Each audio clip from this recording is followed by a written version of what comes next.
Y como cada domingo al mediodía ponemos nuestros ahorros a trabajar con ayuda de los mejores. Manuel Llamas, ¿cómo estás? ¿Ya me escuchas? ¿Qué tal? Muy buenas tardes. También tengo al otro lado del teléfono a Domingo Soriano. ¿Cómo estás, Domingo? ¿Qué tal, Luis Fernando? Buenas tardes. Ya me imagino con tu pizarra preparada para un día en el que vamos a aprender muchas cosas porque tenemos también desde Value School a nuestro amigo Luis Alberto Iglesias. ¿Qué tal, Luigi?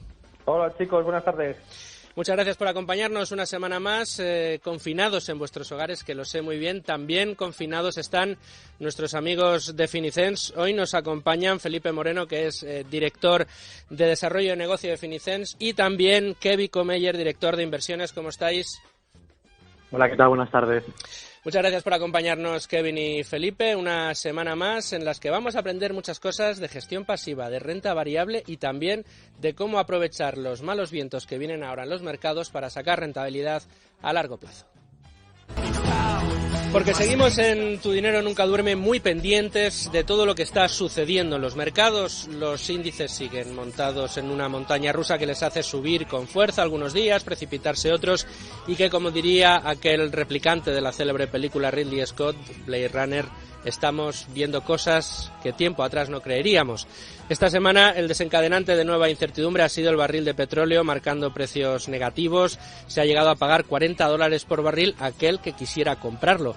Y todo esto tiene incidencia sobre los índices. Sectores como el bancario, las compañías energéticas sufren en estos días y arrastran a los índices. Saben de todas maneras ustedes que este programa no es un programa que se caracterice por ir pegado a la actualidad, pero es inevitable estos días, y más para sacar esas enseñanzas, estas lecciones, estos aprendizajes que pretendemos en cada uno de estos programas. Bueno, pues no está de más que también utilicemos o nos sirvamos de la actualidad, de estos días de tribulaciones en los mercados, para extraer enseñanzas y aprendizajes que sin duda nos vendrán muy bien para los tiempos que van a venir, por los tiempos de bonanza que tarde o temprano terminarán llegando. Todos estos vaivenes en el mercado ponen muy nerviosos a los inversores, y no son pocos los particulares que ante esta incertidumbre deciden retirar sus inversiones para contener las pérdidas. Antes de llevar este comportamiento a cabo, ¿qué debemos hacer? Bueno, ¿qué están haciendo esas estrategias de las que tanto hablamos en Tu Dinero Nunca Duerme? ¿Cómo se están comportando los fondos de inversión? ¿Cómo lo están haciendo en la renta variable? Y finalmente, el asunto que hoy nos convoca, en las estrategias de gestión pasiva, ¿cómo se hace esa selección de activos, ese asset allocation, la selección de activos, como digo, para conformar carteras que consigan contener las pérdidas en tiempos de tribulaciones y maximizar las ganancias en épocas de bonanza? De todo esto vamos a hablar en el día de hoy, pero antes, como siempre, comenzamos con la lección de Manuel Llamas. Hola, soy José Antonio Larra de Equan Capital y escucho Tu Dinero Nunca Duerme. Con Luis Fernando Quintero.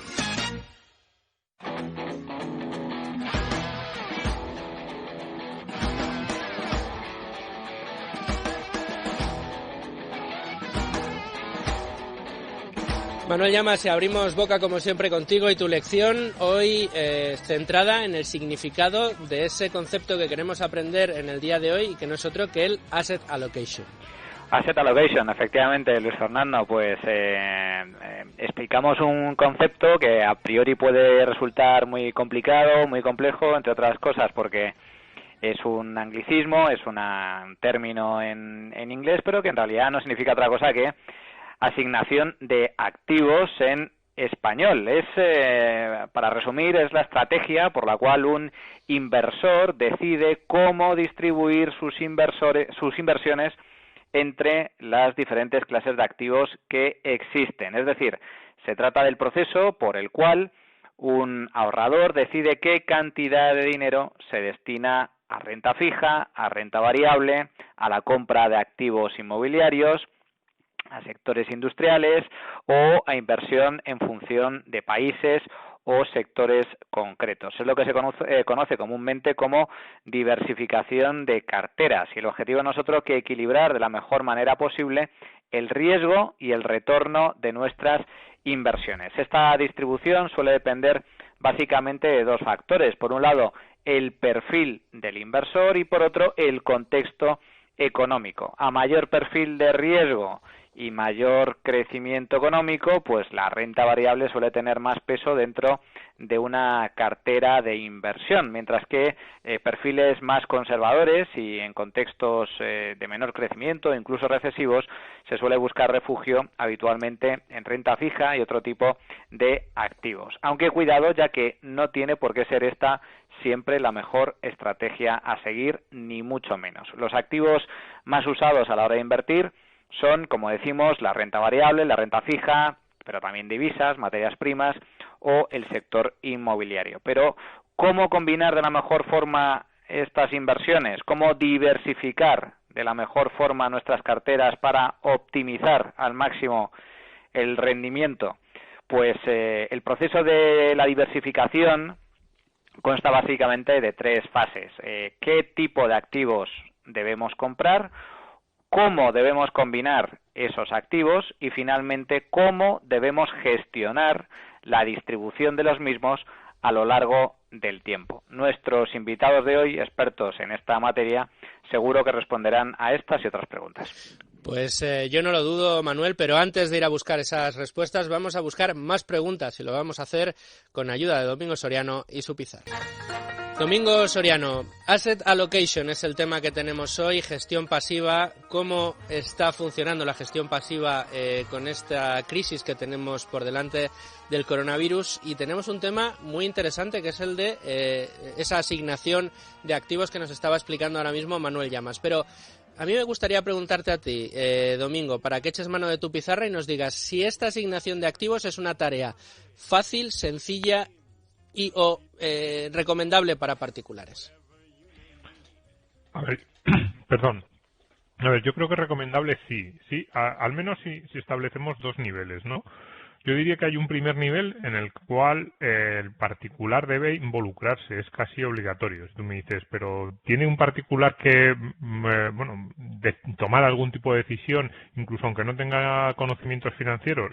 Y mi respuesta sería sí, porque no tiene conocimientos financieros, pero sí que tiene la mejor perspectiva y los mejores conocimientos sobre sí, sobre él mismo, sobre su familia, sobre las circunstancias que les afectan, sobre sus gustos, sus preferencias, incluso sobre su personalidad. Entonces ahí yo creo que es imprescindible que el particular se involucre, a lo mejor simplemente en las líneas generales, a lo mejor simplemente en saber cómo son los diferentes tipos de activos, qué tipo de activo le gustaría más tener y no tener, si se siente más cómodo invirtiendo en determinados sectores o en determinados productos que en otros. Entonces, lo que son unas nociones generales de los productos, de los tipos de activos y de lo que representan, sí, seguro.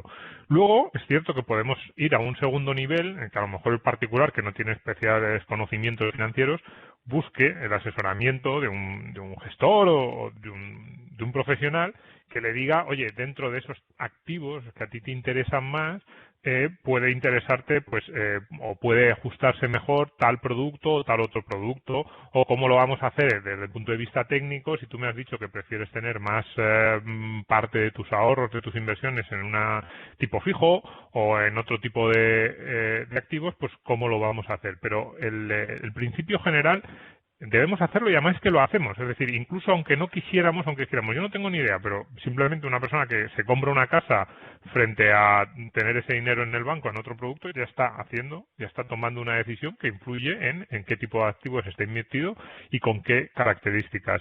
Y fíjate, yo terminaría con una anécdota que puede parecer que no tiene nada que ver, pero que yo creo que es significativa. Yo hace unos años, hablando con un amigo mío arquitecto, me decía, mira, no hay ningún proyecto de arquitectura que salga bien en el que el cliente no esté involucrado. Y claro, él me decía, mira, yo no puedo ponerme a hacer un proyecto sobre una vivienda, efectivamente, si tengo al cliente todo el día encima diciéndome cómo tengo que dibujar cada una de las líneas o cuál es el planteamiento de cada habitación. Pero si el cliente no me da las pautas de lo que a él le interesa, de lo que necesita su familia y de cuáles son sus prioridades, tampoco saldrá bien y al final acabaré haciendo una casa que probablemente no se ajuste a sus necesidades. Pues con el Asset Allocation, sobre todo para aquellos inversores menos duchos en finanzas, que digan, no, yo no me quiero meter en nada, no, pues un poco que les sirva esa metáfora. Yo creo que sí, que lo que son los principios generales tiene que estar en presente y no solo en dar esos principios, sino también en saber qué significan más o menos, por lo menos, cuáles son las características fundamentales de esos activos de los que habla con su gestor. Bueno, Domingo, pues yo creo que tenemos ya buenas pistas encima de la mesa para abordar este asunto y también analizar cómo se está comportando la gestión pasiva en el día de hoy. Así que, sin más preámbulos, nos zambullimos ya en la... Bueno, queridos Kevin y Felipe, entramos ya de lleno en el tiempo de tertulia y, como ya es tradición, en Tu Dinero Nunca Duerme, el primer turno de palabra, como digo, como cada semana, lo va a tener desde Value School nuestro querido Luis Alberto Iglesias. Luigi, te paso los trastos de preguntar. Pues muchas gracias, Luis Fernando, y bueno, un saludo para Felipe y para Kevin, que están allí, también a Domingo y a Manu, todos los compañeros. Es siempre un gusto estar con vosotros. Voy al grano. Seguramente todos habréis oído alguna vez en conferencias o en artículos, visto referenciado este principio que dice que hay estudios que demuestran que de todos los factores susceptibles de producir rentabilidad en una inversión, es precisamente la asignación de activos, esto que en inglés se denomina asset allocation, la que es responsable del 90%, ahí es nada, de la rentabilidad de nuestras inversiones. Entonces, yo estaba pensando, digo, vamos a ver, se me ocurren también otros factores que pueden generar rentabilidad. Por ejemplo, el plazo de la inversión, que va a ser ese tiempo en el que dejemos que el interés compuesto haga su magia, ¿no? Los costes, es decir, los gastos, comisiones, que bueno, como ya hemos planteado aquí muchas veces, son una especie de lastre, de cáncer de la rentabilidad, que se la comen con el tiempo. La pericia del gestor, que me parece que es tremendo, por lo menos goza de muy buena fama, de muy buena reputación. Estos gestores que son capaces de batir al mercado de forma continuada. Esto que en el mundo de la inversión se conoce como alfa, ¿no? Que un gestor sea capaz de generar alfa positivo. El timing, cuando entres o salgas de los mercados, ese momento justo, al que ya hemos dedicado algún programa aquí, me parece que incluso con vosotros. Es decir, a esta lista se une la asignación de activos. Entonces, mi pregunta para vosotros es, ¿cómo es posible que de todos estos factores, algunos tan atractivos y tan de sentido común como la pericia del gestor, resulte que es simplemente la combinación de activos, y perdonadme este simplemente, lo pongo entre comillas, la que responde por el 90% de la rentabilidad? Pues entramos de lleno, ¿no?, en la cuestión. Sí. Muy buena pregunta. Porque sinceramente es algo que yo pues he estado preocupado, no preocupado, y haciendo mi propio estudio, porque siempre he escuchado, no sé si tan elevadas como el 90%, pero sí que es cierto que he escuchado, pues si no el 90, el 70, depende un poco a qué gestor o quién comente esta cifra, pero lo que sí creo que ha ocurrido es que se han utilizado distintos estudios que respondían a preguntas específicas para dar respuesta a otras preguntas. Entonces esto ha creado, a mi forma de entender, pues un poco de confusión, ¿no?, en el porcentaje. Entonces estos porcentajes elevados dan respuesta, a mi forma de verlo, a lo importante que es el asset allocation para explicar la diferencia en rentabilidades cuando se realizan variaciones en el asset allocation estratégico en el largo plazo en el corto, ¿no? Es decir, si yo varío mi asset allocation, la diferencia que yo obtengo, ¿cuánto se explica por la variación que yo he hecho? Entonces, normalmente el porcentaje es elevado. Pero hay mucha gente que cuando piensa, como tú bien has enumerado, Luismi, que has enumerado una serie de factores que también pueden evidentemente impactar en la rentabilidad, como son costes, como es la selección del manager, etcétera, etcétera.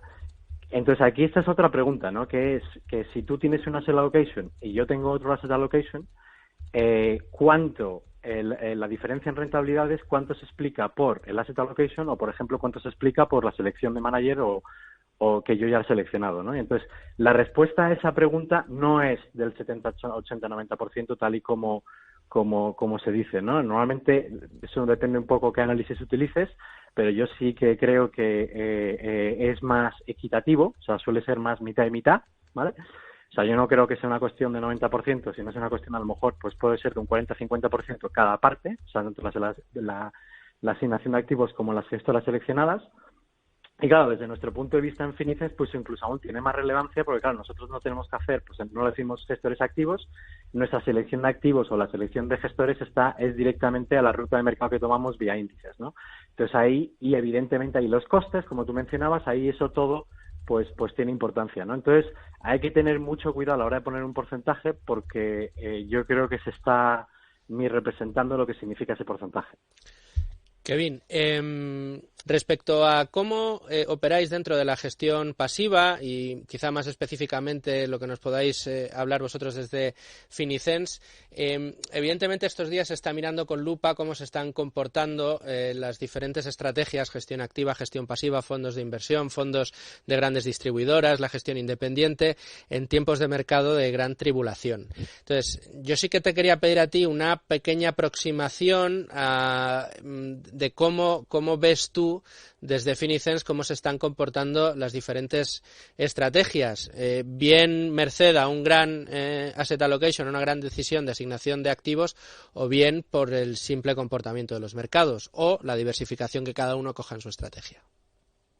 Bueno, pues hemos tenido menudo primer trimestre del 2020, ¿no? Y yo creo que siempre es un buen momento para, aunque estemos un poco más avanzados ya en el mes, pues siempre es un momento de ver qué es lo que ha ocurrido, ¿no? Y evidentemente las caídas en marzo han sido históricas. O sea, eso es, y por supuesto nuestras carteras no han sido inmunes a este evento, ¿no? Entonces, la realidad es que en momentos grandes de caídas, pues la correlación entre activos tiene a elevarse significativamente. Entonces, pues no es de extrañar que todos los mercados en general de renta variable pues han sufrido mucho, ¿no? El primer trimestre. Entonces, si destaco algunos, el IBEX 35, pues un menos 29. Por no ir directamente a cada una de las bolsas europeas, el Stock 600 pues un menos 23, el S&P 500 en euros un menos 18, en Japón, el Nikkei japonés 225 un menos 17, es decir, ha habido poca escapatoria, ¿no? En lo que es la renta variable. La renta fija, como siempre, pues sí ha actuado de soporte, ¿no? Ha actuado de soporte en momentos de crisis como este, ¿no? Y entonces, pues, por nombrar algunos, los bonos europeos gubernamentales pues han hecho pues prácticamente un 0,2, o sea, en positivo. Y ya si te vas a la parte más agresiva, o que no tiene por qué ser tan, pero con buena calidad crediticia de bonos corporativos, pues alrededor de un menos 4, ¿no? Entonces esto te pone un poco el escenario de que realmente pocas cosas han hecho bien en cuanto a clases de activos, ¿no? Sí que es cierto que pues la crítica generalizada que se hace en contra de la gestión pasiva pues siempre no se centra en el largo plazo, debido a que realmente hay pocas gestoras que sean capaces de batir a los índices, ¿no? Bursátiles. Entonces normalmente está enfocada al corto, ¿no? Y la tesis se fundamenta en que, claro, durante momentos de caída, como se supone que habrá un aumento de volatilidad y una dispersión de rendimientos entre clases de activos y sectores, el caso del coronavirus es claro, ¿no? Evidentemente, si no has tenido posiciones en al principio bancos, pero evidentemente pues aerolíneas y todo lo que tenga que ver con turismo, pues en principio pues hay una ventaja competitiva, ¿no? Frente al índice, ¿no? Que el índice pues evidentemente pues es más digamos que simplemente sigue lo que hace el mercado en lugar de retirar esa posición, ¿no? Entonces pues es un buen momento para mirar lo que han hecho desde nuestra posición, para ver lo que han hecho los fondos de inversión en España, evidentemente por categorías, para comparar un poco si es cierto, ¿no? Que en momentos de caídas pues esa ventaja competitiva se cristaliza, ¿no? En el sentido y bueno, por nombrar algunos, que evidentemente pues quien esté más interesado pues puede ir a Inverco, ¿no? Que publica estas cifras y son rentabilidades por patrimonio ponderado, ¿no? O sea, que utilizan el ponderado para dar un factor mayor a un patrimonio mayor, que desde nuestro punto de vista es como se debe representar, porque imagínate que tienes un plan de pensiones, un fondo de inversión pequeño haciendo bastante mal, pero después tienes la mayoría de la gente invirtiendo en otro fondo, pues se debería dar mayor peso al segundo, ¿no? Y no al primero. Es decir, por lo que es el patrimonio medio español debería ser esa cifra que te dan a ti, ¿no? En los medios, ¿no? Y la verdad es que el escenario es malo, evidentemente, a cuanto menor riesgo, pues evidentemente ha habido caídas menores, pues evidentemente ya están fondos monetarios han caído menos, un 0,5, garantizados han caído un menos 2, renta fija ha caído un menos 2,6, si nos vamos a las mixtas ya fijas, pues han caído un menos 7, retorno absoluto, que he hablado con vosotros en otra ocasión, pues un menos 8, o sea que retorno absoluto nada. Renta variable mixta un menos 11, después renta variable un menos 24, ¿no? Y entonces, ¿dónde estamos nosotros en relación a todas estas cifras? Pues estamos comparativamente mejor en la cartera conservadora, un menos 4 en relación a un menos 7 de la renta fija mixta, es decir, hay casi una caída de menos del 3%. y en la renta variable mixta, pues prácticamente estamos igual, ¿no? Justo a esa fecha. Entonces, pues bueno, ahí claramente se demuestra como esa ventaja hipotética, pues no se cristaliza en momentos de caídas.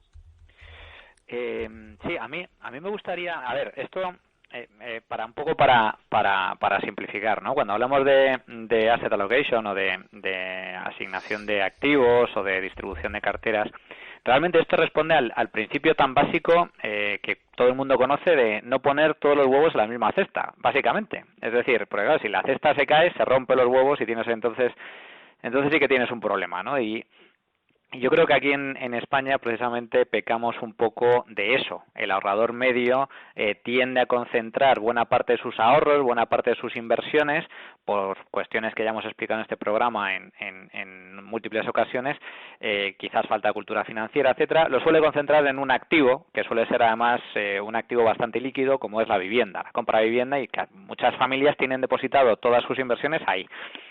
Yo, por lo tanto, sí soy un ferviente defensor de la diversificación, pero a mí me gustaría preguntarte hasta qué punto. Es decir, por ejemplo, parece ser que todos los estudios apuntan a que una buena diversificación protege en momentos de volatilidad y caída de los mercados como los que estamos viviendo en los últimos meses, ¿no?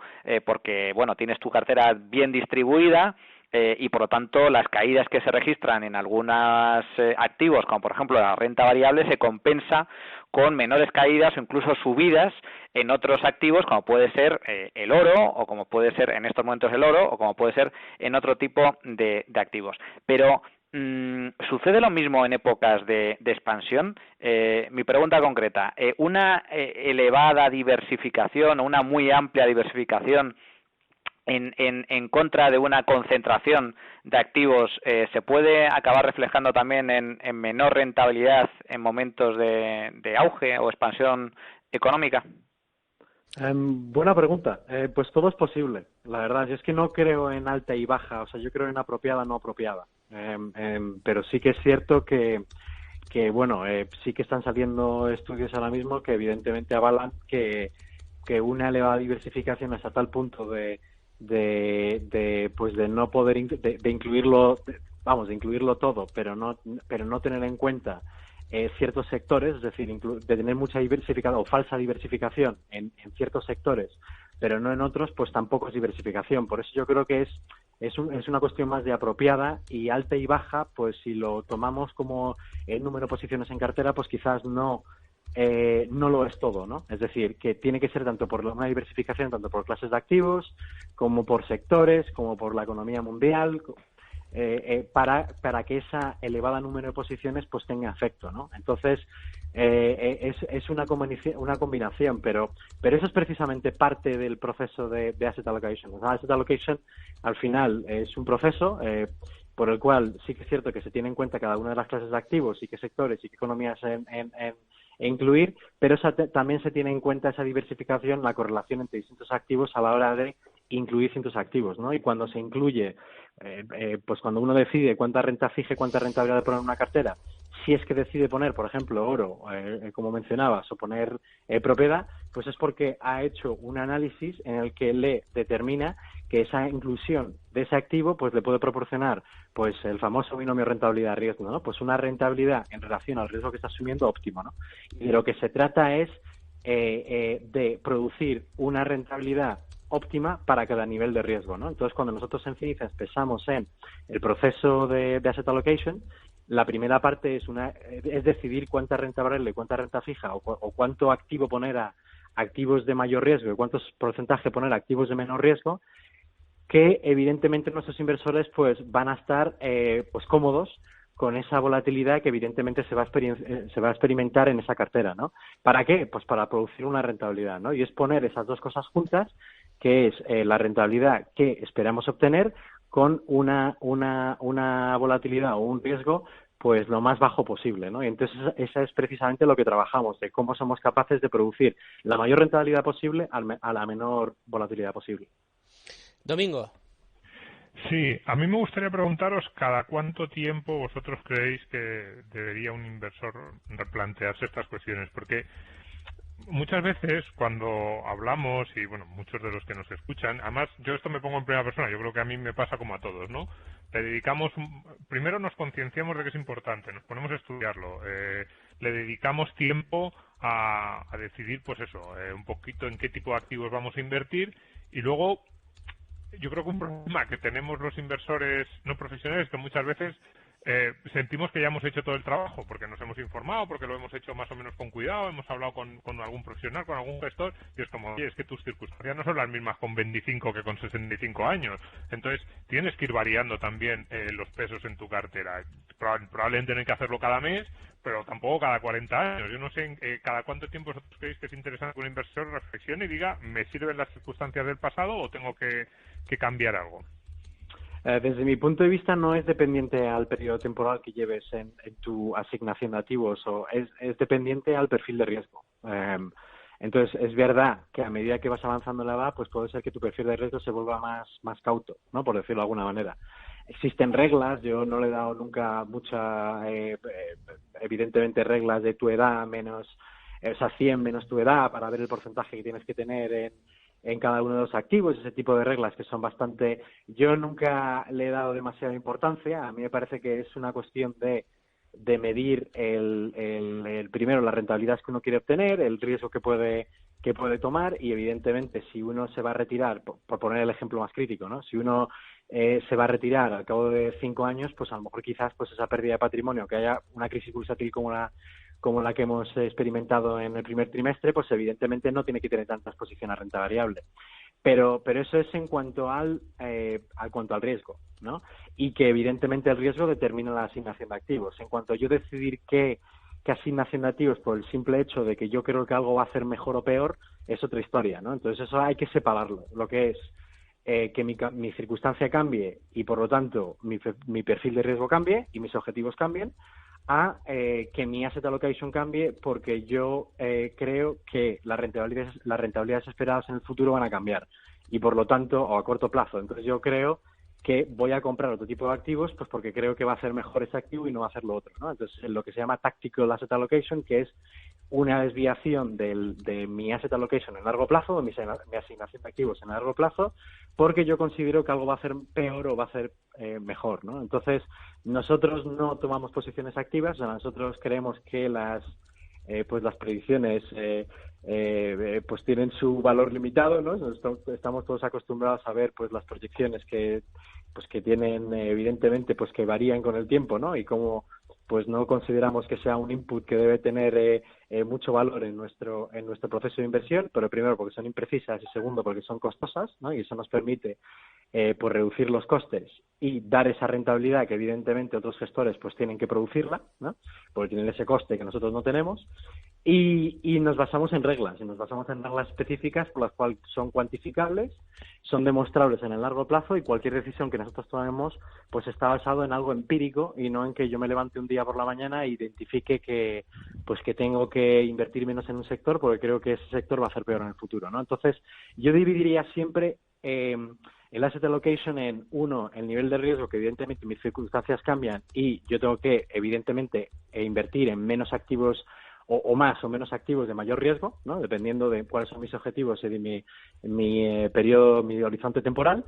Y dos, es una vez que tienes un gestor, pues evidentemente el gestor lo cambiará y lo modificará a su antojo, con una serie de parámetros, evidentemente, para producir más rentabilidad, ¿no? Y eso es como donde nosotros creemos que aportamos valor, porque evidentemente nosotros creemos que no es que lo creamos, es que podemos probarlo.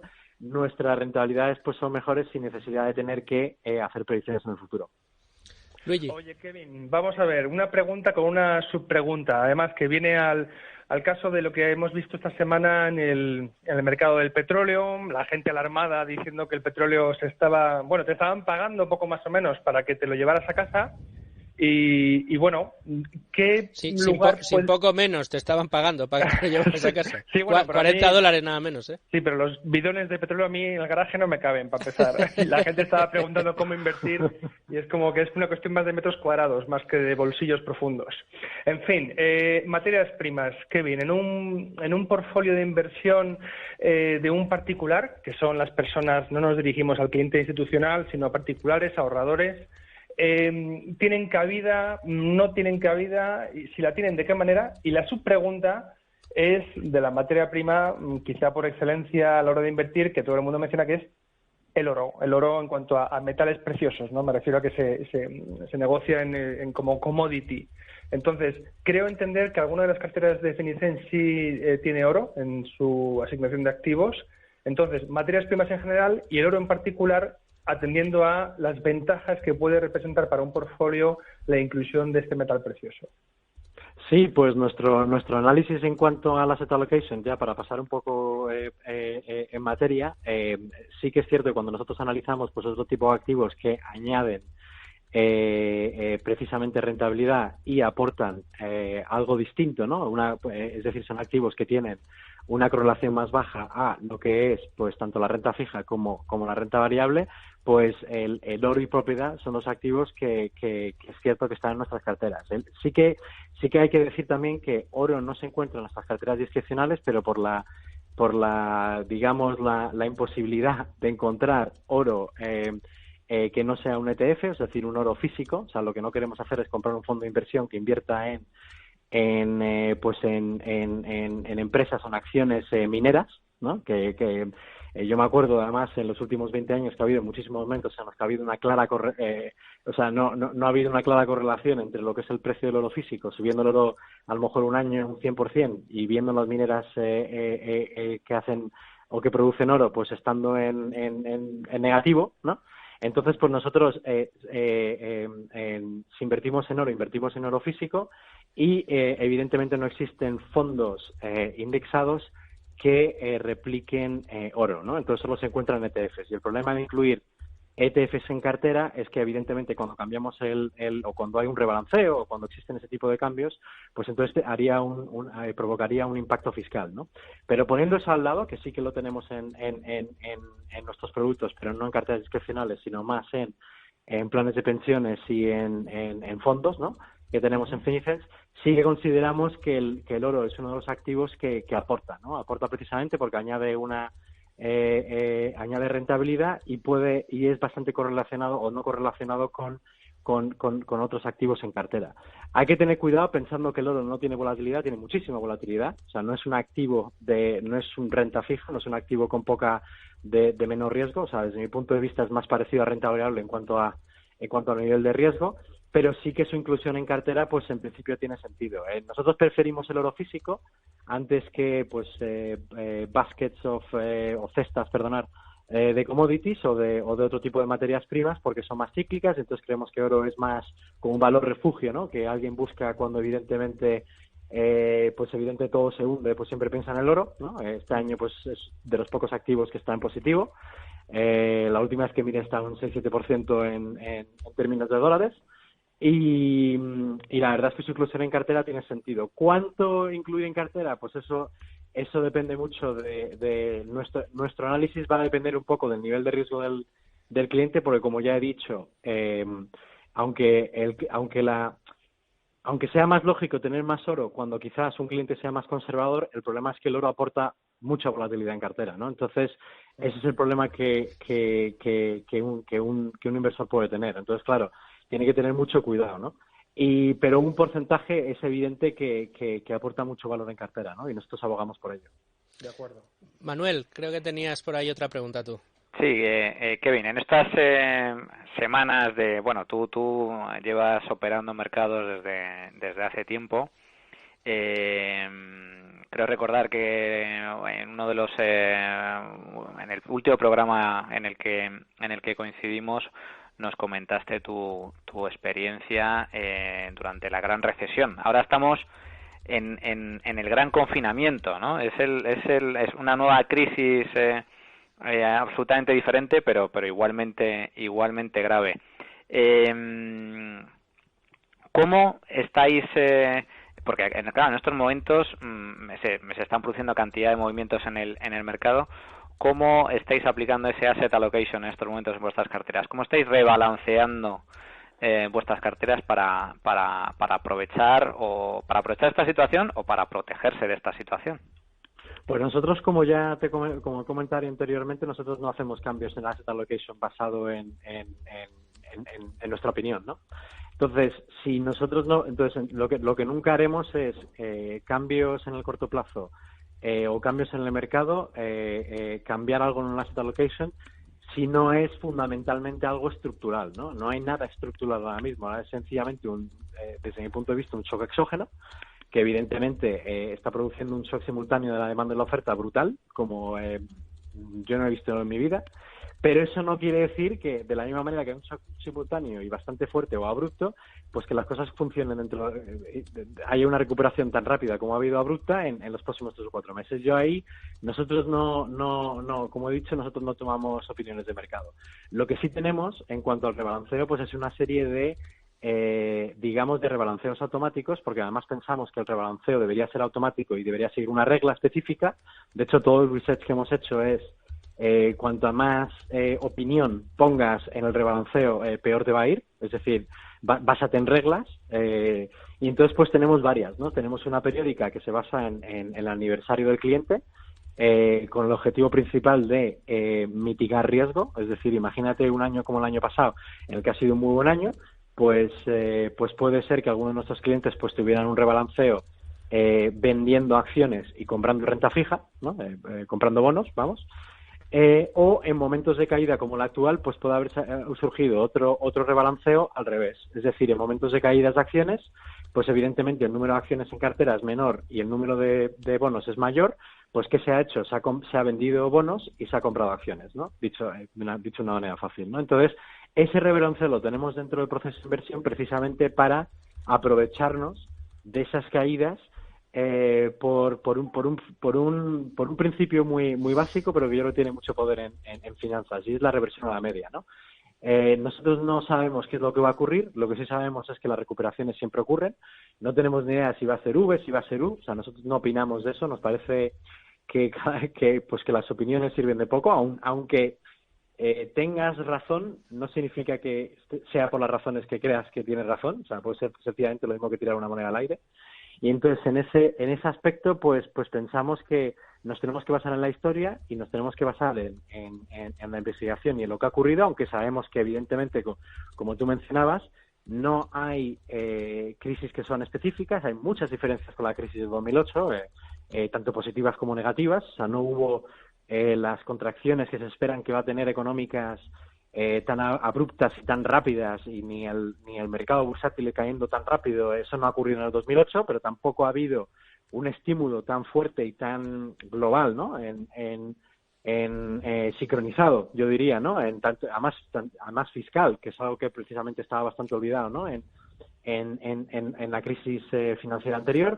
O incluso que los bancos ahora mismo puedan incluso ayudar, ¿no? Como antes eran la raíz del problema. Evidentemente a nadie se le iba a ocurrir que los bancos prestaran dinero durante el 2008, porque, bueno, o la crisis posterior, porque evidentemente pues les hacía falta liquidez, mientras que ahora pues pueden ser parte del problema, ¿no? Entonces hay cosas buenas y malas para todas las crisis, pero lo que nosotros hacemos es nunca basarnos en nuestras emociones, en opiniones, porque creemos que son recetas para precisamente pues catástrofes, y de tomar decisiones que después pues impacten en tu rentabilidad, y que además crean dispersiones en los rendimientos de los clientes, porque esto es un poco unido al market timing, ¿no? Esto es, o sea, precisamente los cambios de cartera, tanto si es por opinión, o tanto si es por irme a cash, o si es para irme a efectivo o renta fija, lo que sea, eso es un poco market timing, ¿eh? Y desde mi punto de vista, todas estas decisiones crean una dispersión de posibles rendimientos tan grandes como la propia volatilidad del mercado, ¿no? Entonces,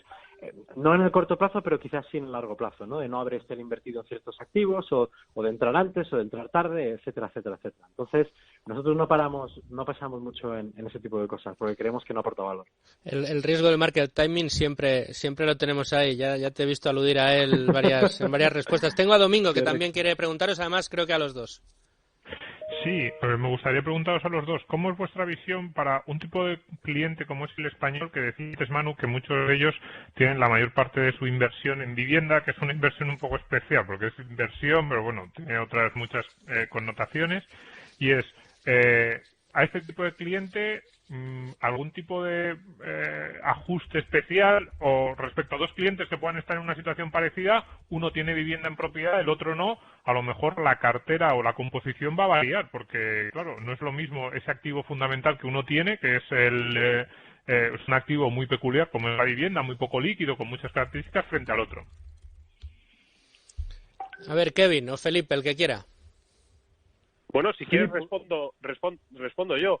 Al final, nuestras carteras se componen de 8 fondos de inversión. Uno de ellos es un REIT inmobiliario, por lo tanto la exposición al mercado inmobiliario la va a tener en nuestras carteras. No solo eso, sino que evidentemente a la hora de tomar una decisión de inversión hay que ver la liquidez de las participaciones de donde estés invertido. No es lo mismo la liquidez que tiene un fondo de inversión que la liquidez que puede tener un producto estructurado o una cartera de acciones, ¿no?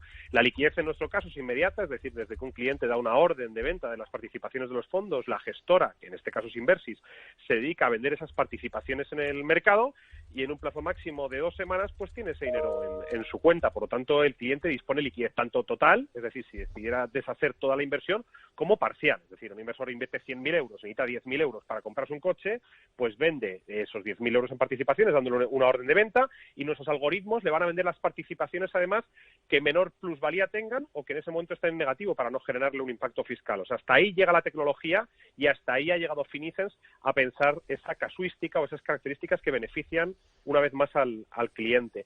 La exposición al final de los inversores españoles al mercado inmobiliario a través de la compra de una casa o de compra de casas en alquiler o por la gestión de su propio patrimonio es una realidad, no solo en España, en otros muchos países también. Lo que es verdad es que aquí pues está mucho más atomizada, mucho más diversificada y bueno, pues las clases medias y medias bajas pues adquieren sus viviendas en propiedad, no así en otros países también miembros de la Unión, ¿no? Pero eso no quita a que el inversor pueda invertir en carteras totalmente automatizadas de manera discrecional y con una diversificación que lleva, recordemos, nuestras carteras a más de 20.400 posiciones. O sea, ese asset allocation, todo lo que venimos hablando en este programa, se sintetiza en 20.400 posiciones a todos los inversores, independientemente de la cantidad que inviertan. Por lo tanto, invertirá igual un señor con 10.000 euros que un señor con 10 millones de euros. Invertirán los mismos fondos. Es más, si uno está en cartera 5 y el otro está en cartera 5, tendrá el mismo porcentaje de su patrimonio, uno con 10.000 euros y otro con 10 millones de euros, en los mismos fondos de inversión. Esto es una revolución. Esto viene a democratizar la ultrabanca privada, accediendo los clientes a fondos no solo en clase institucional de la mayor gestora del mundo en gestión pasiva, que es Vanguard, sino además con el mismo asset allocation, ¿verdad? Oye, Felipe, Kevin, tengo una pregunta para vosotros, es una curiosidad más que nada, ¿eh? A ver, yo sé, me consta que habéis hecho ejercicios de comparación, esto que se llama backtesting de vuestras carteras con otras, y os vengo a preguntar por unas muy concretas dentro del mundo de la inversión que se montan y se componen precisamente para conseguir portfolios que lo hagan bien en cualquier clima inversor o clima financiero. Me estoy refiriendo a estos portfolios, pues bueno, la cartera permanente, el portfolio equiponderado, el all-weather portfolio de Ray Dalio. Es decir, carteras donde sus creadores pues hacen una mezcla, una especie de receta, poniendo ponderaciones muy calculadas para unos activos muy concretos, intentando pues eso, que nos den una rentabilidad buena y que minimicen esa volatilidad. Es decir, que cuando un activo lo hace mal, los demás lo hagan bien o al menos uno de la cartera lo siga haciendo bien y compense las pérdidas de los demás. ¿Habéis comparado vuestras carteras en Finicens con ese tipo de portfolios? Y si en caso afirmativo, ¿cuál ha sido el resultado? Sí, pues bueno, primero decir que yo creo que es muy importante, ¿no? Iba un poco al hilo que no me acuerdo cuál de vosotros había mencionado antes, pero la realidad es que yo creo que uno no debería invertir en cosas que no entiende, ¿no? Y eso es algo que es un mantra, ¿no? Que se ha repetido pues siempre y es algo que a nosotros ya no es solo parte de la transparencia, ¿no? Sino es parte de que alguien debería entender el funcionamiento. Creo que ha sido Domingo, además, que estaba mencionando un poco que si alguien debería estar involucrado, ¿no? Con el asset allocation, ¿no? Entonces, desde el punto de vista de tener algún tipo de inversión más sofisticada, en el que evidentemente pues utilizan una serie de estrategias para ir long, para ir short, para ir largo o corto, y ese tipo de cosas dependiendo de sus métricas de mercado, pues lo consideramos como algo para un tipo de inversor que en realidad no debería ser para el inversor medio, ¿no? Las rentabilidades no las hemos comparado, si soy sincero, no creo que debamos, además, porque comparar las rentabilidades yo creo que se deberían enfocar, o sea, la comparación de rentabilidades debería ser con mismos principios de inversión, o por lo menos similares áreas de inversión, o un poco relacionado a los benchmarks, ¿no? Similares áreas de inversión o procesos de inversión, y sí que es cierto que evidentemente pues funcionan de manera completamente distinta, y hay momentos muy buenos y momentos muy malos, ¿no? Pero no, yo ahí no tengo experiencia, y creo que también es bastante peligroso pensar que un cliente o un inversor normal, ¿no?, debería estar pensando en estrategias complejas por el simple afán de cubrir su necesidad intelectual, cuando realmente eso no es, o sea, el éxito de la inversión no es realmente lo más complejo, ¿no? Eso sí que es cierto que es un inversor institucional, y que evidentemente pues puede ser que sirva para cierto tipo de inversores, pero no para la mayoría, desde mi posición. Oye, a mí, Felipe, me gustaría preguntarte, ahora que estamos metidos en esta vorágine bursátil con fuertes caídas, etcétera, la siempre permanente polémica de gestión pasiva, gestión activa. Esta misma semana conocíamos opiniones al respecto de, por ejemplo, BlackRock, la mayor gestora del mundo, que preveía que la gestión pasiva iba a seguir arrasando, y precisamente en este contexto de fuerte volatilidad se iba a confirmar como una alternativa rentable y positiva para la mayoría de inversiones, mientras que Carmignac, otra gran gestora, decía justo lo contrario, que estos tiempos convulsos iban a demostrar la valía de la gestión activa. ¿Tú qué opinas al respecto? Pues mira, es muy sencillo. Nosotros no hemos parado. Llevamos prácticamente un mes doblando el trabajo que teníamos hasta la fecha. Los clientes se están interesando cada vez más por estos modelos de gestión. Veíamos el IBEX 35 esta semana cayendo más de un 30% y nuestra cartera 5 un 12%. Ahí está la respuesta, ¿no? Volatilidad controlada con... Si todo cae, vamos a caer, evidentemente. Las caídas no podemos estar al margen de las mismas. Es decir, esto no es una fórmula mágica para evitar las caídas. Pero si todo cae y el IBEX 35 cae un 30 y la gestión de autor cae un 35, un 40, y los fondos que podemos estar comparando en nuestros clientes o las carteras de fondos les están cayendo más de un 25% al 99,9% de los inversores, y nuestra cartera más arriesgada cae un 12, o una cartera un poquito menos arriesgada que es la 4 cae un 10, o la cartera más conservadora está ganando en el ranking de expansión que publica todos los meses, está como la cartera más rentable, que en negativo, evidentemente, con un menos 2,60%, pues es por algo. Nosotros no hemos venido a inventar nada. Hemos traído un modelo que en Estados Unidos ya funcionaba, lo hemos traído a España, hemos diseñado un asset allocation que nos permite esa exposición global, es decir, no es una exposición concentrada, y eso te minimiza mucho la volatilidad, aumentando la rentabilidad. Siempre hay que tener presente que el largo plazo es fundamental, porque si no estos modelos pueden verse viciados por el momento del ciclo que estemos atravesando, pero la realidad es esa. Cartera 5 índices menos 12%, IBEX 35 menos 30%, y la gestión de autor, pues ya sabemos cómo está yendo, ¿no? En estos momentos donde las decisiones, el sesgo emocional y la concentración y no la diversificación, pues está demostrado que no funciona. Spiva publica todos los años su informe, que como bien conocéis vosotros y nuestros oyentes, lo que viene a decir es que los gestores activos en Europa, en el 99% de los casos, cuando se les analiza 10 años, y habrá que ver el informe ahora de 2020, porque seguramente ese era el 99,9%, no baten a su benchmark o índice de referencia. Nosotros nos basamos en replicar los índices de referencia, Estados Unidos, Japón, Europa emergentes, y en renta fija, bonos globales agregados, que van positivo este año, bonos de empresas europeas y bonos de gobiernos europeos. Introducimos el rating inmobiliario para diversificar al máximo esa diversificación a 20.400 posiciones, como contaba el otro día Kevin, desde el departamento de análisis de nuestra firma,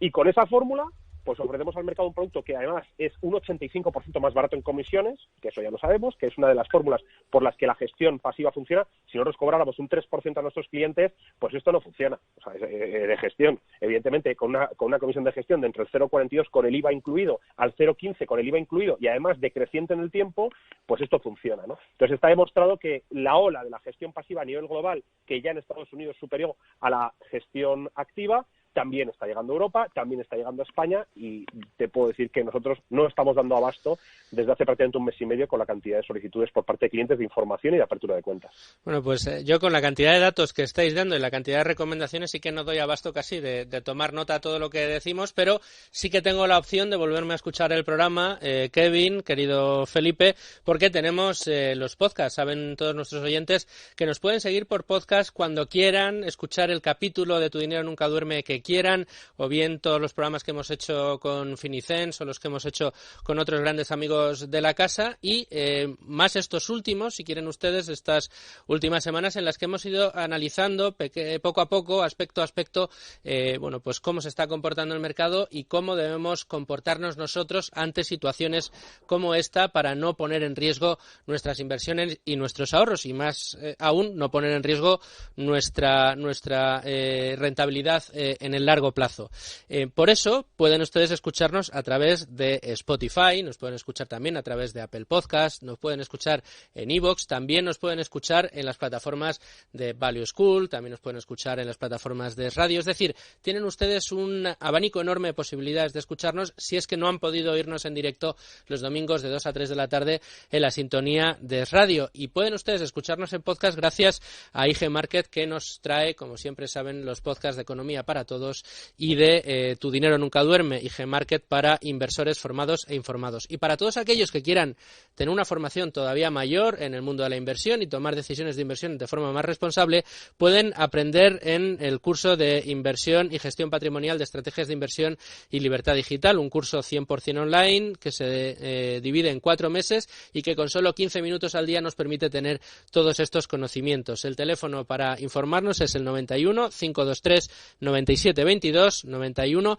523 97 22, o consultando en internet, en la página web de Libre Mercado, encuentran ahí toda la información. Nos vamos ya a las recomendaciones de Value School. Don Luis Alberto Iglesias, tiempo de recomendaciones Value School en Tu Dinero Nunca Duerme. Pues vamos allá. El tema es el asset allocation, la distribución de activos, y vamos a empezar con la primera, que es una conferencia que yo creo que ya he recomendado varias veces, pero es que es tan buena que es que nunca insistiré lo suficiente. Es un vídeo de Value School, de una conferencia titulada ¿Cómo construir una cartera de inversión? Marcos Pérez, nuestro amigo inversorio, reflexiona en este vídeo, en esta conferencia, sobre qué activos debemos elegir y cómo distribuirlos en nuestra cartera. A ver, lo que hemos dicho aquí, al final, esto no hay una receta mágica, que cada uno se haga su composición del lugar en cuanto a volatilidad y rentabilidad, pero los principios que explica Marcos en el vídeo son aplicables a todo tipo de inversor. La plasmación en activos o en productos concretos ya depende de cada uno.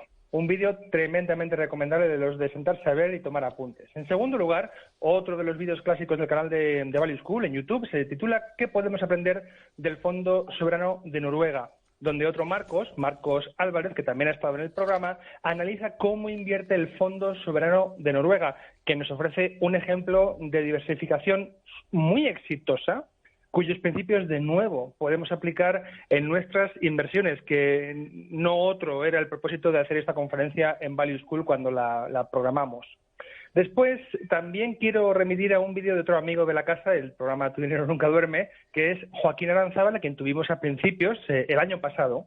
Joaquín dio una charla en Finect Talks que se titula Así invierte Joaquín Aranzábal. ¿Y por qué la recomiendo? Porque aquí tenemos la particular asignación de activos de un inversor particular. Joaquín Aranzábal no es institucional, no es profesional, pero que explica muy bien, con todo tipo de detalles y de razonamientos, por qué ha compuesto una cartera que a él se le ajusta para conseguir sus objetivos de inversión. De nuevo, nos lo explica desde una perspectiva subjetiva, con los plazos que él ha contemplado para sus inversiones, y la idea es que tomemos de ahí los principios para hacer algo similar con nuestras inversiones en nuestros plazos y nuestros objetivos. Y por último, el vídeo titulado Warren Buffett and Charlie Munger, Diversification. Esto lo ponemos luego en el Twitter del programa, donde Buffett y Munger responden a una pregunta sobre esto mismo, asset allocation y diversificación, formulada en la Junta de Accionistas de Berkshire Hathaway en el año 1996. Es un vídeo de 7 minutos donde estos dos grandes sabios reparten sabiduría a raudales. Bueno, Luigi, pues ahí quedan esas recomendaciones. He de decirte que he tomado nota de todas. Están todas en el Twitter del programa, así que ya saben que pueden acceder a ellas sin ningún tipo de problema. Luigi, muchísimas gracias. De nada, un placer. A Felipe y a Kevin, muchísimas gracias por acompañarnos una semana más en Tu Dinero Nunca Duerme desde Finicens. Muchas gracias a vosotros.